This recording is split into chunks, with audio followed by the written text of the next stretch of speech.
This week on Life and Faith. With his eyes open and kind of glowering out across the assembled students, he prayed something along the lines of, Lord, help us to work hard today and not to run down the corridors and to be respectful to our teachers and to follow the school rules.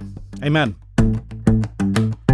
We're scoring about 5% in our test of what's the universe made of. The Bible describes the real world as we know it. It has the ring of truth. What kind of country is it that we live in when you can't tell a child why his father was killed because you didn't want him to grow up hating white people? Does the human race deserve to continue? Welcome to Life and Faith from the Centre for Public Christianity. I'm Natasha Moore. Simon's away this week, and in his absence, I'm bringing you this conversation I had about something that's very present in the Australian social landscape, but that might look like a bit of an historical anomaly.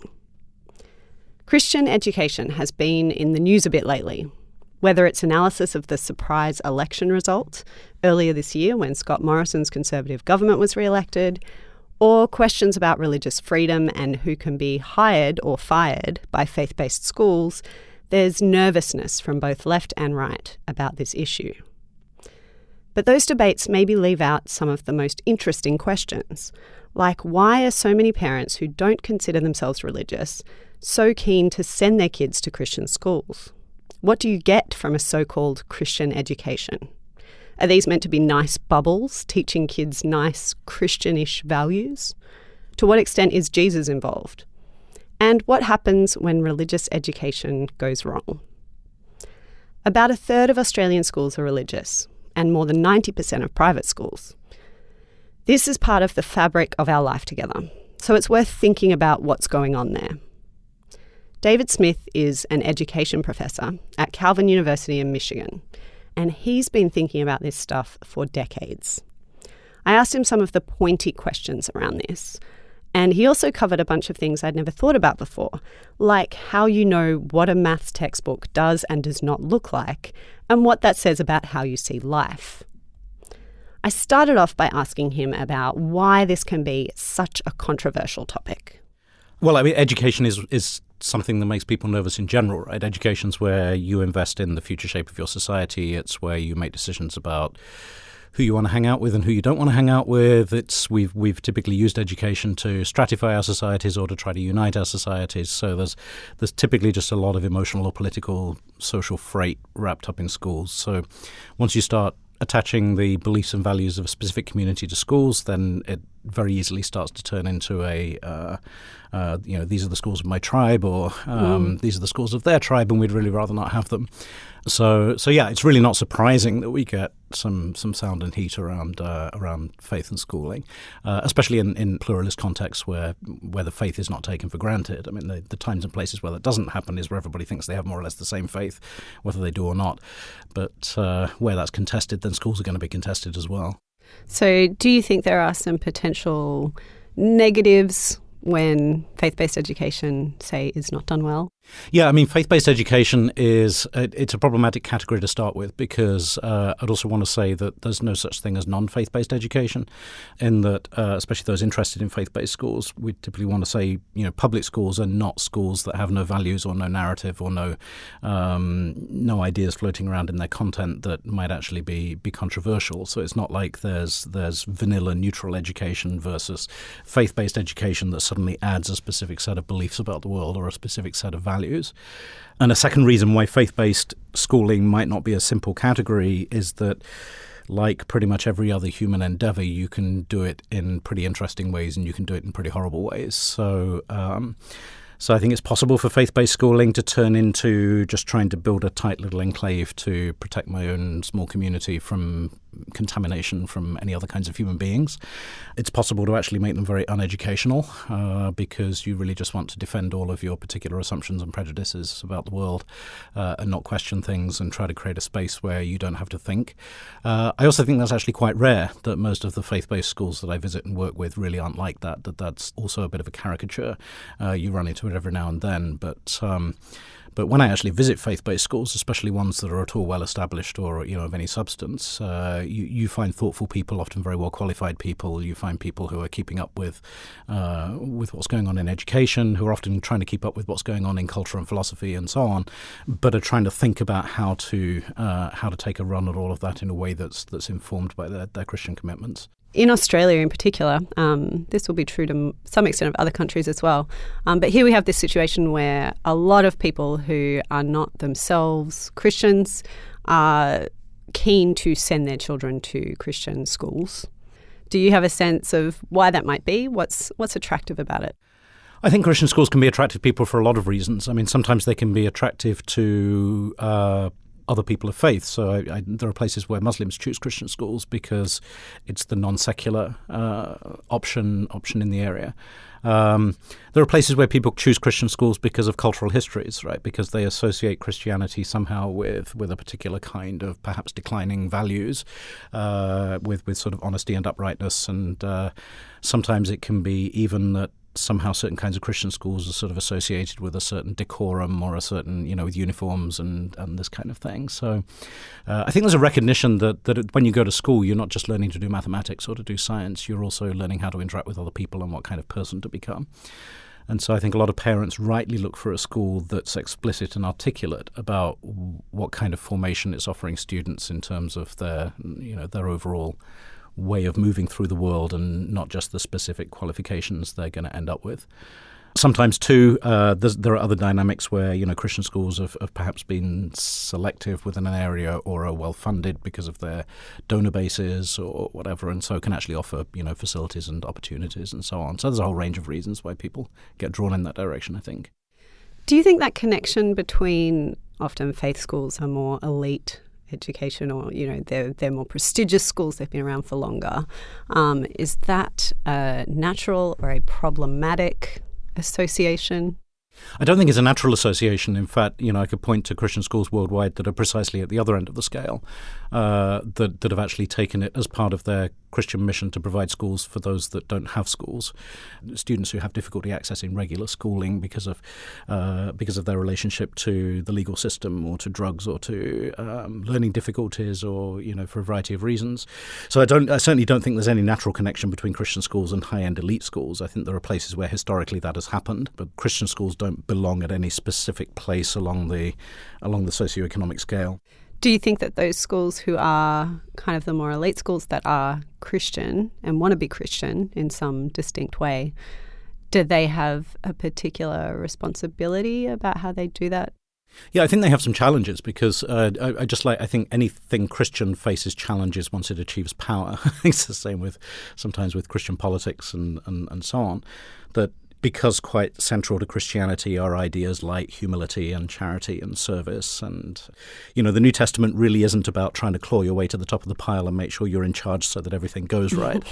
So how do you not betray that set of values in the way that you then enact Christian schooling? So I remember once being in a school, seeing a school assembly in a faith-based school and seeing one of the school leaders, a deputy, sort of lean over the podium at the end of the assembly and announce a prayer. And then with his eyes open and kind of glowering out across the assembled students, he prayed something along the lines of, Lord, help us to work hard today and not to run down the corridors and to be respectful to our teachers and to follow the school rules. In Jesus' name, amen. You're dismissed. God's very into enforcing the rules. So yeah, so sometimes even in terms of the basic rituals and practices of schools, there's an education theorist, Peter McLaren. He wrote a book called Schooling as a Ritual Performance, based on studying a Catholic school in Toronto for a number of years. And one interesting snippet in that book was in his conversations with the teachers there. They came to the conclusion that what prayer often meant in that school was, shut up, we're about to start learning. The way it actually functioned was as a crowd control device to get children to be quiet after they'd just come in off the playground before you started the class. And so it became less about the spiritual life or talking to God or whatever, and became part of the control mechanisms of school. That's why it's not just elite schools that have that temptation, but all schools, because schools tend to come with a set of control mechanisms, a set of practices and so on. And then trying to make that realistically mesh with a set of Christian commitments is not an easy task because school brings its own momentum with it. You've said there that education is never neutral as an enterprise, which makes sense, but we do actually often we imagine that there's such a thing as a neutral education or a default kind of no frills sort of education. What's going on there that we're missing? I think what's going on there is what Charles Taylor calls the social imaginary. In other words, at any given time and place, we internalize a shared set of coordinates for interpreting the world. We start to imagine the world in certain ways. We start to imagine that those things are just normal, that this is the way that it's always been. And as long as what's happening in the school curriculum matches our social imaginary, then it looks normal, right? It looks like the way it always has been, and it couldn't be any other. So an example I've been using the last few days talking with teachers in Sydney is I show them a page out of a school textbook that has a title that says The Indian Ocean Tsunami 2004.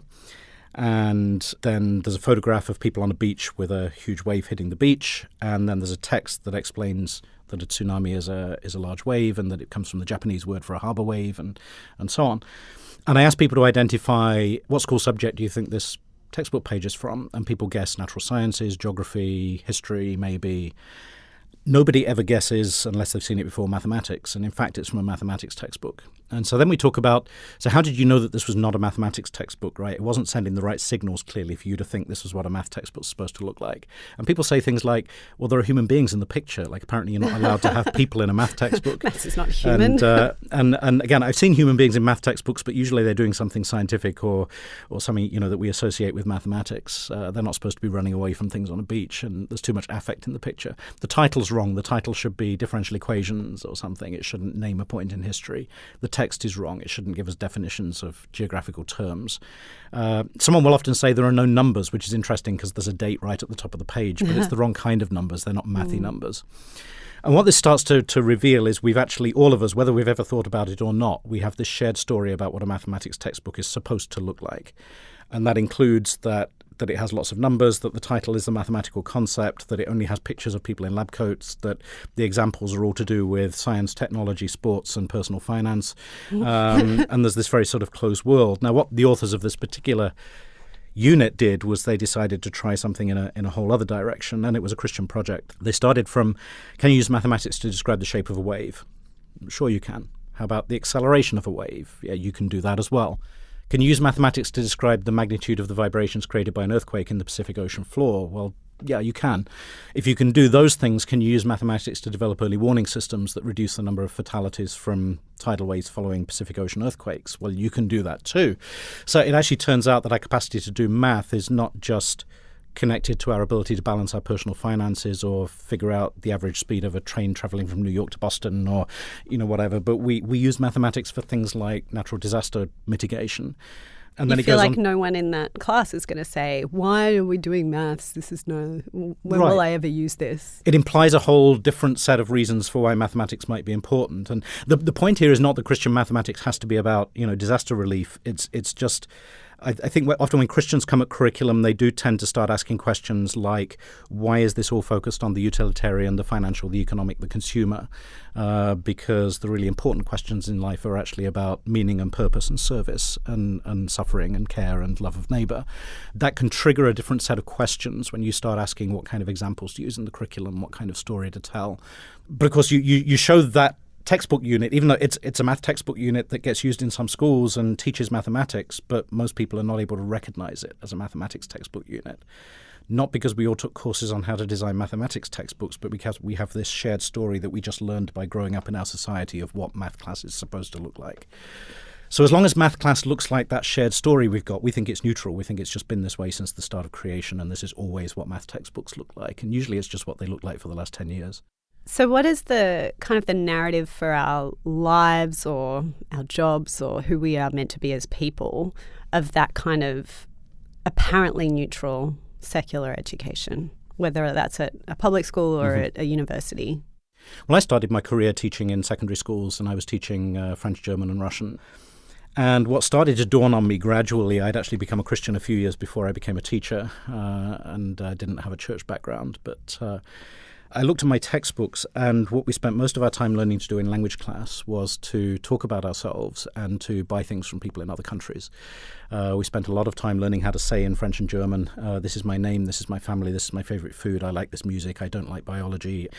This is what I did last weekend, this is what I'm going to do next weekend. I would like 2 train tickets to Hamburg. I would like the steak and fries. I would like a hotel room for 2 nights.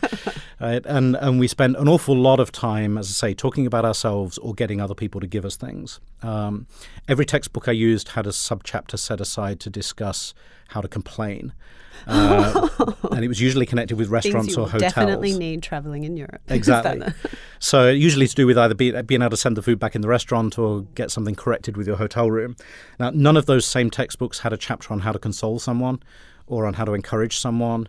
So the implicit message of the textbooks was that the reason why we learn other people's languages is so that we can obtain the goods and services that we deserve and so that we can tell people about ourselves. It wasn't that the people who speak those languages are important. The dissonance between that and my own identity as someone who'd recently become a Christian and was trying to figure that out as well, right, and was starting to read Christian books and try and figure out what the Bible said and all the rest of it, was starting to think, well, no, actually the basic Christian impulse is love your neighbor as yourself and then love the foreigner as yourself in Leviticus 19, that human beings per se, regardless of what language they speak and their identity, are human and are my neighbor and are to receive my care. So maybe the reason I learn other people's languages is because other people are important. And so maybe the implied trajectory shouldn't be learn this language, it will help you vacation in Germany, or learn this language, it will help you get ahead in some way. It should be, are there people whose stories you need to hear that you don't know how to listen to right now? We often talk about learning to speak another language. We never talk about learning to hear another language, as if the reason for learning another language is so you can bore more of the world with your opinion. So that was the start of me getting sensitized in my own classroom to looking at the textbooks I was using, which were just the standard off-the-shelf ones on the market at the time. They were all pretty similar. And saying the implied future here is basically of a fairly affluent consumer who travels regularly, who needs to be able to get hotel rooms and buy food while on vacation in other countries.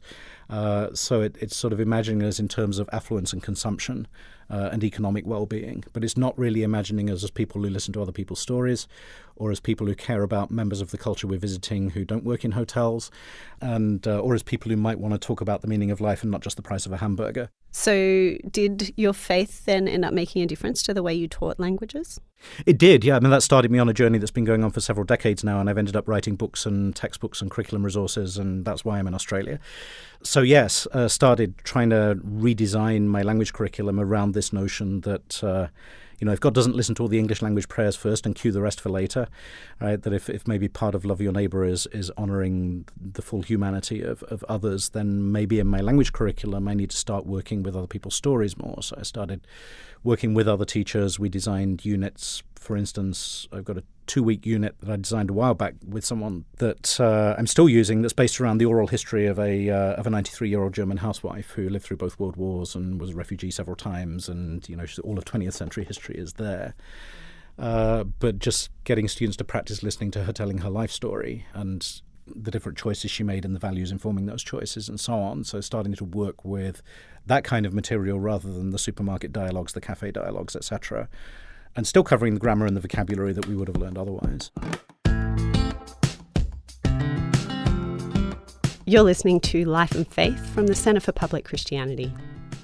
Professor David Smith wants us to think differently about how we do education. But this is not just a classroom thing, it's about how you build or change a school culture. It's about how we value achievement and how we do discipline and how we arrange desks and any number of other things. One of the questions being asked about Christian education in Australia right now is, can it be harmful, and especially for LGBTQ students? Are these kids safe in religious schools? I asked David about this, but first we talked about whether a Christian teacher might have something distinctive to offer, something that even parents who aren't religious might be happy about. Well, it's difficult to generalize because, all Christian teachers are still in a process of trying to figure this all out. And many of us have learned to be teachers in particular contexts and so on. So most of us are still trying to figure out how being Christian relates to being a teacher. And again, not just talk Christianity, but to try to figure out what this looks like in practices. So a science teacher that I know locally has been thinking a lot about the nature of community in her classroom and trying to get students to pay attention to each other's needs and not just be individualistically there for their own grade and their own success, and leave everybody else for the teacher to worry about. She has a practice of the students taking turns to be the person who's responsible for everyone else for the day. And then if someone else is off sick, they have to notice that they're off sick. They have to contact them and find out what's happening. They have to make sure they have a good set of notes from the class and then help to welcome them back into the class the next day and help them pick up the threads, so that the students are actually drawn into the process of caring for each member of the community even when they're absent. So that's an example of taking something that's not just talking about Christian beliefs, but trying to work it down into the structure of classroom practices. Now, that's not the kind of thing that everyone is going to be opposed to, even if they're not Christian. The whole idea of education is formation, not just, giving information to students. I've read there's a classic quote from George Orwell about his education at, I think, Eton and other places, and how he studied Greek for like 10 years and in his 30s can't remember the Greek alphabet, but that the thing that sticks by you till your grave, if you don't do anything about it, is the snobbery of that system. Right. And thinking about, what sticks with students, what might stick with them till their graves. Right. How does that kind of thing happen in an education? Yeah, there's a lot of implicit formation that happens in schools just by the way that we run things. So, the fact that students are often in individual grades tends to encourage them to think about performance as an individual thing, for example, or the way that we arrange the furniture or dress codes, etc. There's all kinds of implicit formation taking place that's very value-laden. And the formation question is one of the reasons why we have to think better about the relationship between beliefs and practices, rather than just thinking there are some faith-based schools where we talk about theology all the time and other schools that are not, that somehow where formation isn't happening. I think it's more complex than that. I was talking to a student at my own institution a year or two back who said, I was in this class where at the start of the semester, the professor opened the semester by talking about how this was a Christian learning community and it was really important for everyone to come to class because everyone was a valued member of the community and their voice mattered and each person was made in God's image and gifted by God, and we needed to pull together as a Christian learning community, and that was one of the things we should focus on this semester. And the student said to me, that she thought this was quite a beautiful thought. She hadn't actually been in a class before that started with this explicit emphasis on what kind of community are we going to be and how does that relate to faith. And she paused and then she said, it took me 2 or 3 weeks to figure out it wasn't true. Because, in fact, the way the class was taught, there was a lot of lecturing. As long as I got a good set of notes, if I missed the class, I could easily catch up. And my being there or not there didn't really affect how I did on the exam.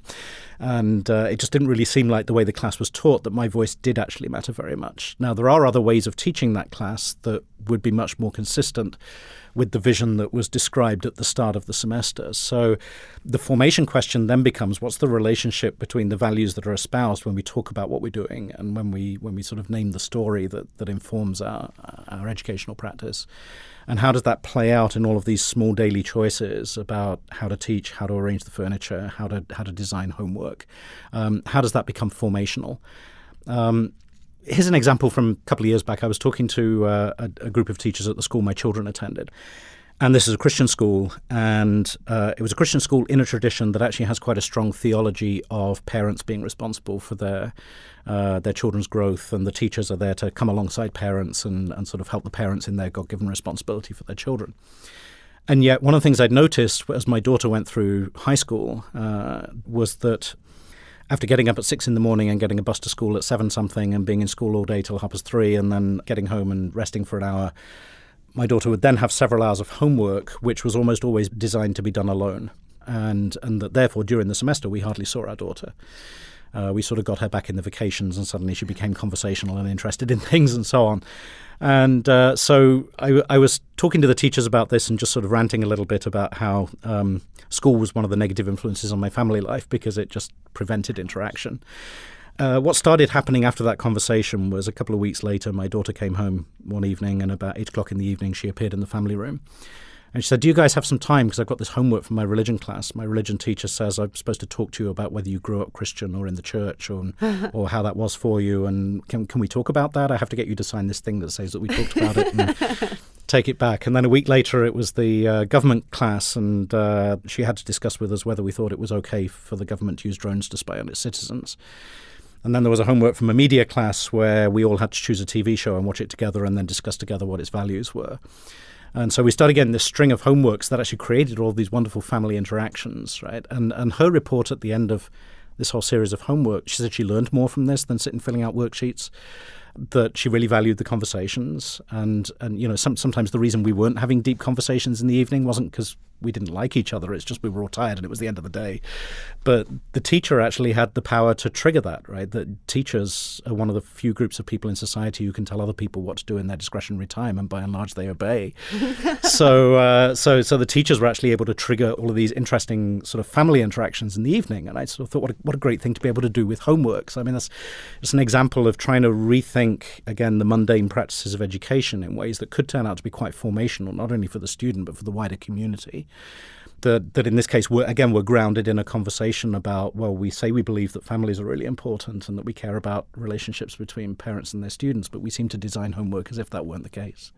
One of the concerns that a lot of people have, particularly in the current climate, is for maybe students who have different beliefs in the classroom, but particularly minority students, maybe LGBTQ students within, say, a Christian educational context, with the added layer of kind of the power dynamics of, well, the teacher is the one who's in charge and, can that at best sideline, at worst harm those students? It can, and it can do that in secular schools as well, right? There aren't schools that are immune to that, right? Every school has got its power dynamics and its insensitive teachers, and it's, again, we're all learning how to deal with diversity.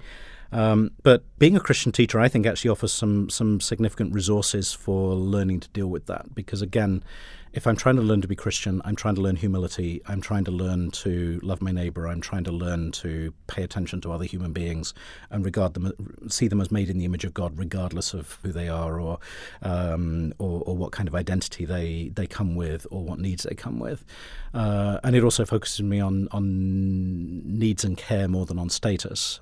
So there was an incident last summer when I was teaching a graduate curriculum course, and so this is a course for people who've been teaching for a few years and they're taking a master's in education and they're learning about designing curriculum. And after a few days, I have them do a piece of writing that's kind of a self-critical autobiography. So they basically have to write about all those aspects of their own identity that are likely to bias the way they think about curriculum and make them not think about things their students might need. So they have to write about their ethnicity, their gender, their socioeconomic class, their wealth level, their politics, their theology, the places they've lived, right, to try to actually drill down to what are the factors that have made me see the world a certain way that might not be the way all my students see the world, and so how can I become aware of that so that I can start to control for it in the way that I design curriculum for my students. Sounds confronting. Yeah, it's an interesting exercise to get people to try to think about. And so one student in that class was a school leader actually from Nigeria. And in the first paragraph of her piece of writing, I was reading these over the weekend, and she basically wrote that during the first week of class, it had been very difficult for her to learn from me because I had a British accent and because she belonged to a tribe in Nigeria that had been treated very badly by the British and there had been violence, and she couldn't help associating my accent with the oppressor of her tribal group. So this now gives me a choice, right? What do I do with this? Fortunately, this was the weekend. I had a couple of days to think about it and try to make a good choice rather than reacting out of my insecurity as a teacher who's just been told, it's not working, right? Your students can't learn from you, and you're probably evil as well. So what I did on the Monday morning, had a word with the student before class to make sure that this plan was okay. But I said to her, I think it'd be great if the rest of the class could learn something about your story and about what the British did and why my accent might be problematic, because that'll actually help us learn what we're trying to learn here about how your identity affects how you come across as a teacher. And so this might actually help all of our learning. And so I asked her to take 20 minutes at the start of class basically to teach the class about how she was reacting and why she was reacting and what the history of that was and what Britain had done and so on. And I was also very careful during that not to kind of hover at the side like I was the official person sort of behind her shoulder, making sure she didn't say anything wrong. In fact, I went and sat on the floor in the corner to sort of like take myself out of the picture, and also to intentionally try to take a more humble place in the room where I was an observer.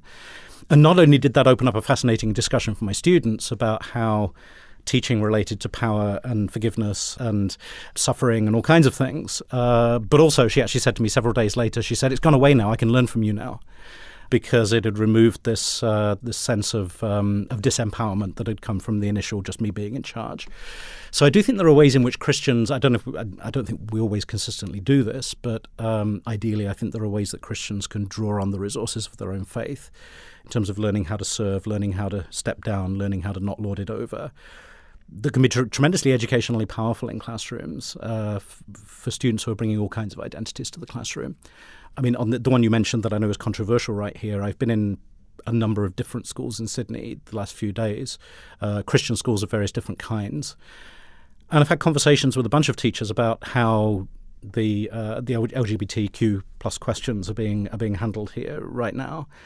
And I was just struck by the degree that even people who had, quite clear and conservative viewpoints on that were also eager to say to me, but that doesn't mean that we don't want to care for and serve all of our students, right? And we're not actually looking to kick anybody out or, create barriers for their learning and so on. So sometimes these things get blown up into warfare categories when they're discussed in the media.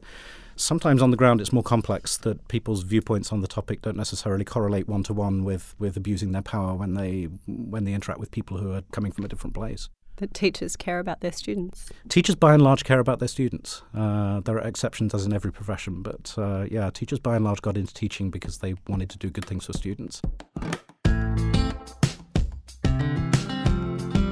This was Life and Faith. I'm Natasha Moore, and I've been speaking with David Smith. He's a professor of education, and he's written a bunch of books about this stuff. The latest one is called On Christian Teaching, Practicing Faith in the Classroom. I really enjoyed having this conversation. If you enjoyed listening to it, then I'm sure you know a parent or a teacher or a student who you think would also find it interesting.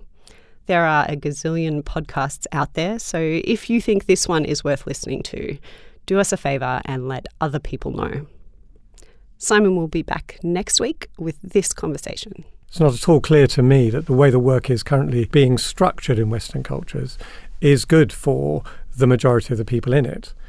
Some people will make an awful lot of money. Some people will continue to be able to get really what you might call the high-end jobs and so on and so forth. But for many people in the UK now, the structure of work is actually anxiety-producing.